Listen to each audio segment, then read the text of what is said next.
guys? How's everyone doing? So I just want to do a quick little video here because I've had a member, Brian Roloffs, reach out to me saying that there's been an issue with these cars that where the tachometer doesn't appear. I guess if you cycle through it a bunch of times, it still won't show. So it's kind of like a safety concern, not being able to see ATACH at all. So he uploaded some video clips. I checked it out. And then I've also saw there's some members on the Cord forum that are experiencing the same thing. So I don't know if it's happening more and more, but I thought it'd be a good idea to, put this video out. If you guys have this issue, just let me know in the comments.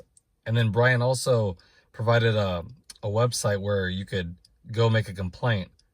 And so I think what he's thinking too, and I agree with him, if enough people can do this, maybe they'll work on fixing this, because I guess he's had his car in multiple times for the same issue, and they even swapped out his instrument cluster thinking that was a problem, and it's doing it again. So I don't know, I'm not quite sure how many miles he has on his car, but I thought this is a good opportunity for us, if we've been experiencing this, to fill out a complaint, because as we know, things like this, the more people that complain about it, the quicker it is to getting fixed. And obviously it's not just swapping a new speedometer in there to fix it, because he's done that and then it happens. He said it's sporadic when it happens. So I'll go ahead and upload the clips. These are from Brian Roloff, so you guys can check them out.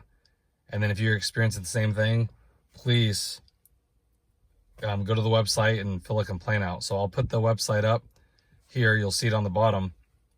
And then also I'll put it in the description. So you can click it and then go and fill that out. That's the only way we're going to get things changed, is enough people complaining about it. Okay.